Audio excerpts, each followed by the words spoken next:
good, self-direct investors? I hope you're all doing great, and I want to welcome you back to my channel. If you're new here, my name is Jordan. I'm the mind behind Make More Capital, and today I'm coming at you with the midweek update based on what we've seen this week in cannabis. So before we jump in, if you enjoy this video or you learn something, please just leave a like on it as it really helps out my channel. And then of course, if you want to learn how to take advantage of this generational investment opportunity, make sure you subscribe below so you don't miss any future videos. And there's plenty of content for you to go back, rewatch, and educate yourself with so that you can take advantage. So some bold predictions for this week, Friday, leading up until next Tuesday, which is the unofficial holiday of 420. Cannabis sales predicted to reach 370 million as consumers prepare for 420. Now again, this is sales from Friday to Tuesday, reported by Business Intelligence from Akerna, an enterprise software leading compliance technology provider and developer of the cannabis industry's first seed-to-sale enterprise resource planning software technology. That is a mouthful. Predicts that Tuesday, April 20th, a widely popular yet unofficial holiday celebrating cannabis consumption, will gross 95 million in legal cannabis retail sales nationally, with the following predictions for the day. Top product being flower, claiming 49%, with order totals increasing to $105 from $93.48, and the basket size increasing to 3.69 products from 2.83 products. And so the breakdown on Friday, they're anticipating 85 million, on Saturday 78 million, on Sunday 50 million, and then Monday jumping up a bit to 65 million before Tuesday, where they expect 95 million. So apparently Fridays are where they have the most traffic before the actual holiday. But that is very exciting, and wish you all a very happy early 420 into the weekend. Start celebrating early.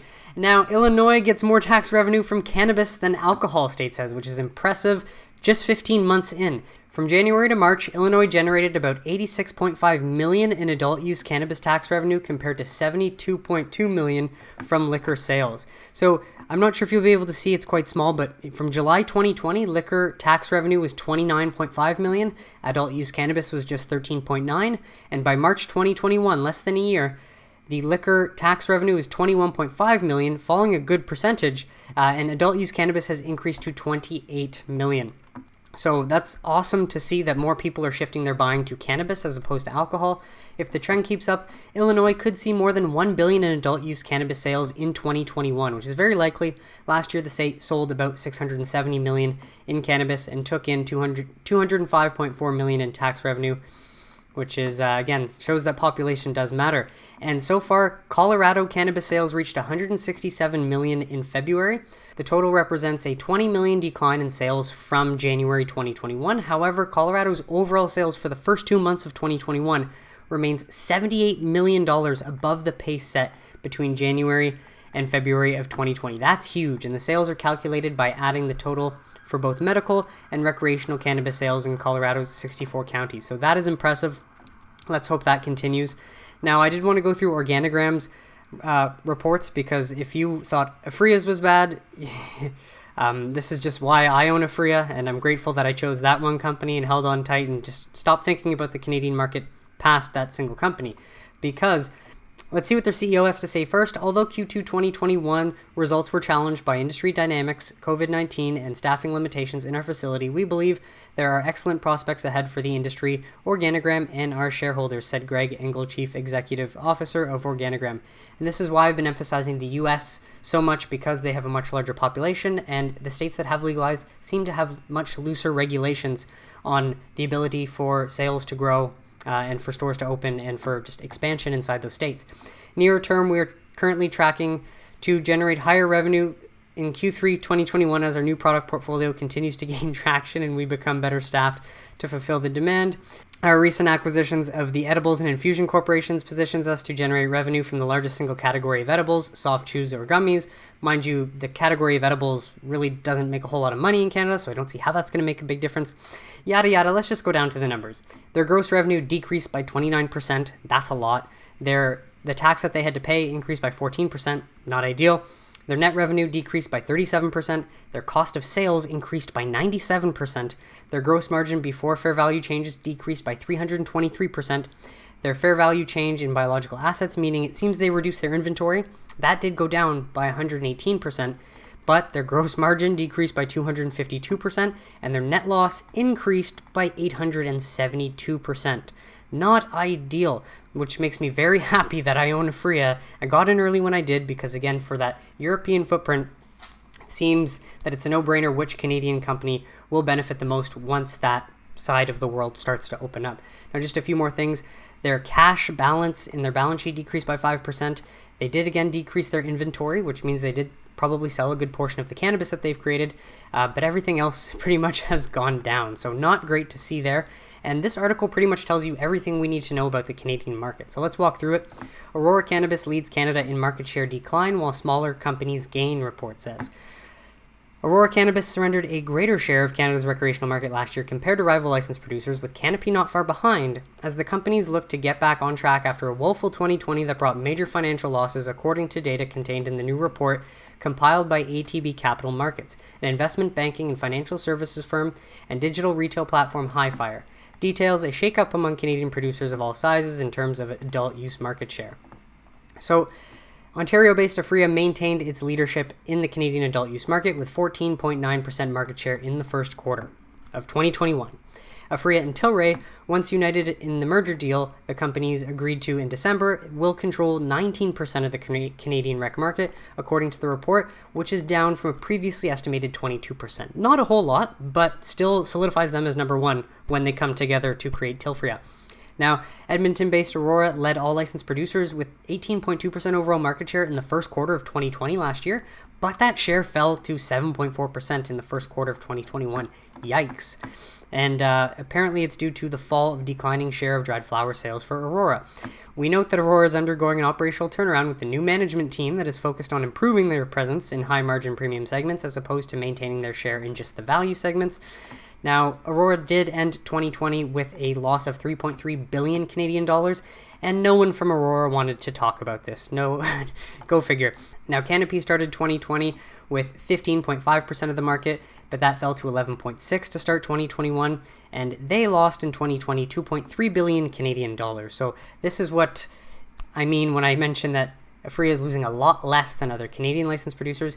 A Canopy spokesperson said in a statement that the company continues to gain market share in the Canadian recreational market, which definitely contradicts what we see in the data here, but apparently the spokesperson was talking about the most recent quarter ending December 31st, 2020. If we look at some of the other LPs, Tilray, based in British Columbia, which went from 7.8% in the first quarter of last year, 2020, to 4.2% in the first 3 months of 2021. Organigram tumbled from 8.6% market share to 4.3% over the same period, and Kronos Group stayed relatively the same from 3.1 to 3.2. And apparently the winners, if you want to call them that, were Hexo and Auxly, which increased their market share from 2.9 to 6%, and Auxly from 2.1 to 3.1%. And a few others, Redican, which is a private company, unfortunately you can invest in the stock market, they increased their market share from 5.1 to 6.9, and Village Farms did grow theirs from 3.4 to 5.5. So that's basically the Canadian market right there explained for you. So hope that helps. Out of the bunch, Akerna is definitely still on top. And New Mexico has officially legalized cannabis with the stroke of a pen, making it the 17th state, and then I believe Virginia will then become the 18th on July 1st when that officially passes. But New Mexico's Governor Michelle Lujan Grisham on Monday signed a cannabis legalization bill into law, making her state the 17th in the country to do so. Under the law, adults 21 and older will be able to use and grow cannabis for recreational purposes. The state will launch a legal regulated market expected to start in 2022 with cannabis products taxed at levels beyond the state's sales tax. Another measure will let people with past cannabis convictions expunge their records and make people currently serving a punishment for a cannabis-related crime eligible for resentencing. So that is great news for everyone in New Mexico. Congratulations. Now, Vox returning with another. Cannabis legalization has won, and I'm very happy to say this. To highlight what it says here, the writing is on the wall. The U.S. is nearly at a tipping point of sorts with cannabis legalization. Almost half the country, about 43% of the population, now lives in a state where cannabis is legal to consume, not just for fun, but for whatever reason you want to consume it for. They always want to make it as if it's not important, but it's your choice. That's your personal freedom, which is great. The past 2 months alone have seen a burst of activity as 4 states across the U.S. legalized cannabis for recreational use: New Jersey, New York, Virginia, and on Monday, New Mexico. Now, this is a massive shift that took place over just a few years. A decade ago, no states allowed cannabis for recreational use. The first states to legalize cannabis in 2012 were Colorado and Washington, and they did so through voter-driven initiatives. Now, 17 states and Washington, D.C. have legalized cannabis, although D.C. does not allow sales yet, losing out on tax revenue, with 5 enacting their laws through legislatures, showing even typically cautious politicians are embracing the issue. Yeah, well, that's because they need to get reelected next year. No duh. And then where did I want to jump down to? Legalization has already created a big new industry in very populous states, including California, which their industry is bigger than Canada's. And one of the U.S.'s neighbors, Canada, has already legalized cannabis. The other, Mexico, is likely to legalize it soon. Now, there's no update on their deadline, whether it's been pushed from April 30th or not. But so by the end of the month, Mexico can be the third country to legalize, which would be awesome. The walls are closing in on the issue for legalization opponents, and quickly, which is great to see. Cannabis legalization is very popular. We know that. We've covered this in many other articles. And what I find super interesting is they do want to add this in here. There's a world in which you could envision growing support for cannabis legalization suddenly collapsing. Maybe after Colorado, Washington, or a few other states legalized, things went really badly. Teen use went up, along with car washes, crime, car crashes, not car washes, crime, ER visits related to pot. Yeah, because that doesn't happen. And other bad outcomes. Voters see the error of their ways and change course. Again, you can imagine this world, but it's not the one that we live in. It's not reality. So what was the point of taking so long? But that just hasn't happened, as I've shown with data, evidence, studies, and thankfully we finally have this evidence to prove it. And in states that have legalized, things have generally gone fine. There were some concerns about cannabis-laced edibles in the early days, but those worries died out quickly as regulators instituted some new rules and retail outlets bolstered their advice to newbies about how to consume edibles. Of course, we got to try it, and then we've got to learn as we go. But the main thing to highlight just down here, it's very clear where the trends are heading. It might take several more years to become a national reality. Maybe not several, because at least if the Democrats want to stay in power, they're going to have to act on this sooner than later, at least before 2022 elections for Congress. But cannabis legalization is here to stay. Now, this article was quite interesting. I wanted to go through it. Weed customers are everyone's dream demographic. Companies across industries are chasing an attractive new demographic. These dream customers are more likely to own pets and to love fashion, and to want kids, and to consider starting their own business. They also make quite a bit of money and are still spending it during the pandemic. Who's this ideal mystery customer? None other than the cannabis user, once viewed as an anti-materialistic layabout. That sounds exactly like me. They're so attractive a demographic. Interesting. In fact, that some consumer goods and technology companies are actively courting them as customers. That's been the case at Uber Technologies, which hired cannabis advertiser Philo last year in its first attempts to specifically target pot users when advertising its food delivery service Uber Eats. And it's not just about serving people who have the munchies after smoking cannabis, says Uber's global media Travis Freeman. Cannabis consumer is younger than the normal consumer, has more disposable income, they're busier than most, they're working all the time, exercising all the time, go on adventures all the time. Yeah, they're literally talking about me. Freeman told me in an interview, the results have been good. Uber has found that cannabis users are more likely to watch and complete video ads than the average consumer. I guess they like stories. We're seeing a lot more mainstream brands, Philo Chief Operating Officer Katie Ford said of the new breed of customers seeking out its services. Some of the biggest alcohol companies want to target the cannabis consumer. Our platform allows them to do that. And gone are the old cliches about washed-up stoners. An MRI Simons survey from 2020 showed that people who consumed cannabis were 22% more likely than non-cannabis users to seek out variety in their everyday lives, 32% more likely to want to be the first to try new products and services, and 25% more likely to make impulse purchases. They're also good at influencing. They're 27% more likely to keep social media feeds up to date, and 25% more likely to share their opinions by posting ratings or reviews. Yeah, this old cliche is gone because it was just a stereotype created to scare parents to keep cannabis illegal. So it's about damn time. It just goes to show how scary the amount of data they have out there to target people exactly. So be aware of your spending. Make sure your spending doesn't control you and that you stay in control of that. But, I think as big business becomes more aware of this, they're going to want cannabis to be acceptable so that they can target them for other industries. Yeah, seems to be the way things are going. Now, exciting news out of MSOs. Cresco Labs expands branded edible portfolio with launch of Wonder Wellness Gummies. Great to see Cresco strategically building a diverse edibles portfolio with taste-forward and effects-driven products to cater to market and consumer needs. And so they're focused on growing their share through an innovation strategy that capitalizes on both market dynamics and edibles portfolio white space, says Greg Butler, Chief Commercial Officer at Cresco Labs. Effect-forward 5 mg gummies represent one of the largest market segments, and Wonder Wellness offerings address some of the most desirable consumer needs of relaxing, getting better sleep, and being happy. And so each of the 3 Wonder Gummies has a distinct blend of naturally occurring terpene formulas containing a total of 5 milligrams of THC per gummy.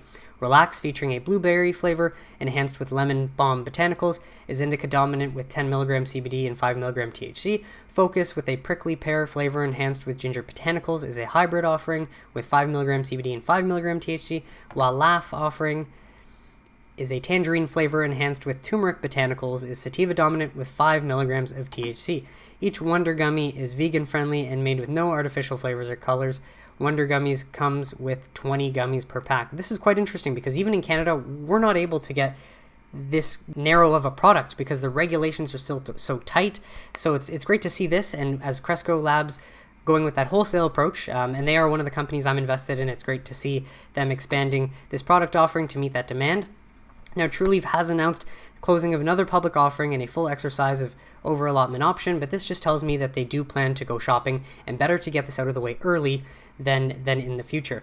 And so they've announced closing of its previously announced marketed public offering of 5 million subordinate voting shares in the US and Canada at a public offering price of 50 Canadian dollars per share, or $39.63 US. And in connection with the closing of the offering, the underwriters exercised in full their option to purchase an additional 750,000 shares on top of the 5 million right away. No hesitation, they want that. And so as a result, the gross proceeds from the offering, before deducting underwriting discounts and commissions and offering expenses payable to Trulieve, were Canadian 287.5 million, or 227.9 million US dollars. Now, this is, I think, why the Canadian financial industry loves this so much, that the U.S. is taking such a long time, that they're missing out on this capital from underwriting for these cannabis companies. Because these are all, like Canaccord, Cormac, they're all Canadian companies. So they're definitely benefiting, and all of the shares in the offering were sold by Trulieve. Trulieve intends to use the net proceeds from the offering primarily to fund Trulieve's business development and for general working capital purposes. So, seems they want to go shopping.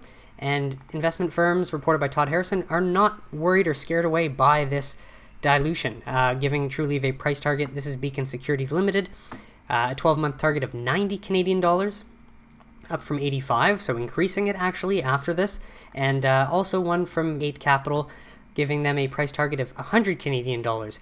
Come for Florida dominance, stay for multi-state upside. Now, they still obviously have not made a big purchase or anything, but with that money, we can assume that Trulieve is planning to go shopping. And they recently did acquire 3 West Virginia dispensary permits, solidifying their position in the state from Salivo Wellness for $650,000. So they didn't buy dispensaries or anything like that. They just bought permits. Think about that. 3 permits to eventually open a dispensary for $650,000. But if your dispensary is making over a couple million a year, which a lot of these ones are, that's a great purchase price, honestly, and they should be able to see a return on investment as soon as West Virginia gets their medical cannabis program up and running. Trulieve acquired Salivo and its 3 dispensary permits for an upfront payment of $150,000 in cash and $500,000 in Trulieve subordinate voting shares. So, yeah, Trulieve is still planning something. I think they would want to get into New York just because that is the biggest market that they're not in, and that one has the most potential. And lastly, more evidence is essentially good for cannabis. A new Harvard study finds cannabis effective for chronic pain.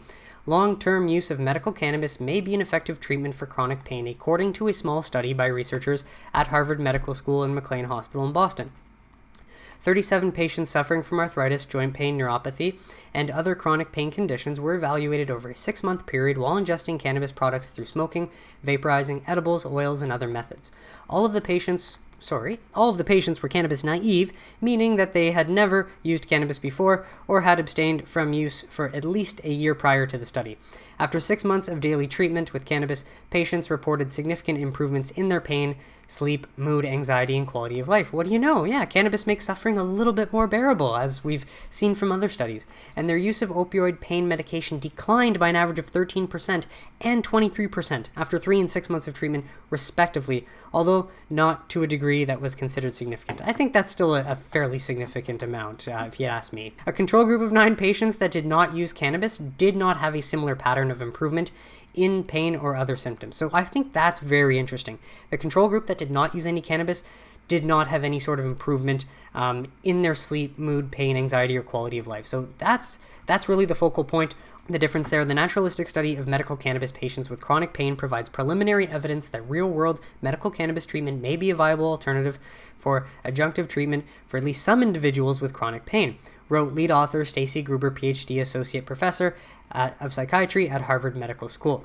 As results also revealed that individual cannabinoids appear to exert unique effects on pain and comorbid symptoms, more research is needed to potentially optimize cannabis-based treatments for pain. Of course, we want more research, but that cannot commence until cannabis is removed from the Schedule 1 classification, which, if the Biden administration would get their move on, and of course federal decriminalization and medical legalization would allow that sooner than later. Gruber and her colleagues say increased exposure to THC, the psychoactive ingredient in cannabis, appear to be closely related to improvements in pain, while increased CBD exposure was related to improvements in mood, but not pain. Many patients reduced their use of THC as the study progressed. Interestingly, we have found that many patients aim to achieve symptom alleviation without experiencing the intoxicating effects of THC. Therefore, it is likely that patients are able to achieve adequate pain relief using lower doses of THC over time than initially utilized, said Gruber, who heads the Cannabis Investigations for Neuroscientific Discovery program at McLean Hospital. Researchers say additional studies are needed to explore how THC and CBD modulate pain and other symptoms. Their findings are published here in the journal Experimental and Clinical Psychopharmacology. While the findings are intriguing, the small number of patients involved in this and most other cannabis studies make it hard to draw firm conclusions. Really? Does it make it that difficult? Obviously, you could try and have wider samples to do the study with, but I mean, with this on top of all the other evidence, it seems that it's mounting, and that there's a pretty good argument for cannabis, especially legalizing federally for medicinal purposes. Lastly, though, last month, two professional pain societies, the International Association for the Study of Pain and the Australian and New Zealand College of Anesthetics, released statements saying that they could not endorse the use of cannabis to treat pain because there are no large, high-quality and unbiased clinical trials of cannabis as an analgesic. Well, that's unfortunate, and the fact that governments won't fund cannabis studies because they want to keep people using pills and keep the status quo alive really doesn't help, which is why people who believe in the plant and made their own money are the ones that have to fund most of these studies, and that just takes time. So mind you, it's good that we have more evidence. The more of that piles up, the better. But that is it for this week's episode. Let me know in the comments what you think. What about the Canadian market? Are you still looking into the US? Because, hey, that is where the opportunity lies. And we are less than a week out from 420. And Schumer, in the past, again, has announced something on that unofficial holiday. So it's possible he might do it again. Now, I want to announce that there are some articles about the 280E that came out today, but I didn't want to add them to this because it was just too much for me to go through. So I will be releasing a video tomorrow or Friday breaking down that 280E, those two 280E articles by MJ Biz Daily, just to walk you through those and see what that says. But if you enjoyed this video, please leave a like on it, subscribe if you don't want to miss any future videos, and I will catch you soon for that video, and then on Sunday for the next episode of This Week in Cannabis. Have a great day, everybody.